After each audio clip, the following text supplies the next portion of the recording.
BJP ticket ಕೊಡಿಸುವುದಾಗಿ 5 ಕೋಟಿ ರೂಪಾಯಿ ಪಡೆದು ಉದ್ಯಮಿಯೊಬ್ಬರಿಗೆ ವಂಚಿಸಿದ ಆರೋಪದಲ್ಲಿ ಬಂಧಿಸಲ್ಪಟ್ಟಿರುವ ಹಿಂದೂಪರ ಸಂಘಟನೆಯ ಚೈತ್ರ ಅವರಿಗೆ ಸಂಬಂಧಿಸಿದಂತೆ ಸುದ್ದಿ ಪ್ರಕಟ ಹಾಗೂ ಪ್ರಸಾರ ಮಾಡುವಾಗ ಕುಂದಾಪುರ ಹೆಸರು ಉಲ್ಲೇಖಿಸದಂತೆ ಮಾಧ್ಯಮಗಳಿಗೆ ನಿರ್ಬಂಧ ಹೇರುವಂತೆ ಕೋರಿ ಬೆಂಗಳೂರಿನ ಸಿಟಿ ಸಿವಿಲ್ ಮತ್ತು ಸತ್ರ ನ್ಯಾಯಾಲಯಕ್ಕೆ ವ್ಯಕ್ತಿಯೊಬ್ಬರು ದಾವೆ ಹೂಡಿದ್ದಾರೆ. ಬೆಂಗಳೂರಿನ ಬಸವನಗುಡಿಯಲ್ಲಿ ಕಾಫಿ ಶಾಪ್ ಹೋಟೆಲ್ ಮಾಲೀಕರು ಆದ ಕುಂದಾಪುರ ಮೂಲದ ಗಣೇಶ್ ಶೆಟ್ಟಿ ಮೂಲ ದಾವೆ ಹೂಡಿದವರು. ದಾವೆಯು ಇನ್ನಷ್ಟೇ ನ್ಯಾಯಾಲಯದ ಮುಂದೆ ವಿಚಾರಣೆಗೆ ಬರಬೇಕಿದೆ. ಕುಂದಾಪುರವು ಉಡುಪಿ ಜಿಲ್ಲೆಯ ಪ್ರಮುಖ ಪಟ್ಟಣವಾಗಿದೆ.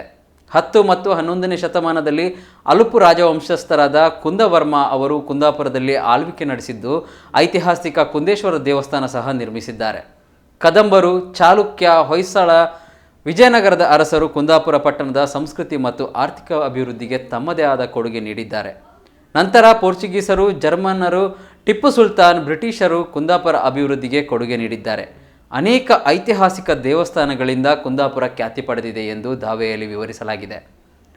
ವಂಚನೆ ಆರೋಪದಲ್ಲಿ ಚೈತ್ರ ಹಾಗೂ ಇತರೆ ಆರೋಪಿಗಳು ಪೊಲೀಸರು ಬಂಧಿಸಿದ್ದಾರೆ.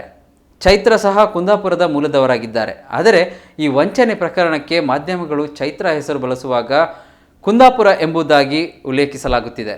ಇದರಿಂದ ಕುಂದಾಪುರದ ಪಟ್ಟಣದ ಹೆಸರು ಮತ್ತು ಘನತೆಗೆ ಧಕ್ಕೆಯಾಗುತ್ತಿದೆ.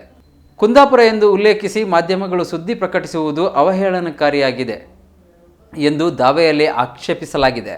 ಮಾಧ್ಯಮಗಳು ತಮ್ಮ TRP, ಲೈಕ್ ಮತ್ತು ವ್ಯೂಸ್ ಹೆಚ್ಚಿಸುವ ಉದ್ದೇಶದಿಂದ ಕುಂದಾಪುರದ ಹೆಸರು ಬಳಸುತ್ತಿದೆ. ಕುಂದಾಪುರ ಪಟ್ಟಣದಲ್ಲಿ ಜನಿಸಿರುವ ದಾವೆದಾರರು ಕಳೆದ 23 ವರ್ಷಗಳಿಂದ ಬೆಂಗಳೂರಿನ ಬಸವನಗುಡಿಯಲ್ಲಿ ಕಾಫಿ ಶಾಪ್ ನಡೆಸುತ್ತಿದ್ದಾರೆ. ನಿತ್ಯ ನೂರಾರು ಸಂಖ್ಯೆಯಲ್ಲಿ ಗ್ರಾಹಕರು ಶಾಪ್ಗೆ ಭೇಟಿ ನೀಡುತ್ತಾರೆ. ಚೈತ್ರ ಪ್ರಕರಣ ಬೆಳಕಿಗೆ ಬಂದ ಬಳಿಕ ಗ್ರಾಹಕರು ಕುಂದಾಪುರದ ಬಗ್ಗೆ ವಿಚಾರಿಸತೊಡಗಿದ್ದಾರೆ. ಇದರಿಂದ ಕುಂದಾಪುರ ದೂಷಣೆಗೆ ಒಳಗಾಗುತ್ತಿದೆ.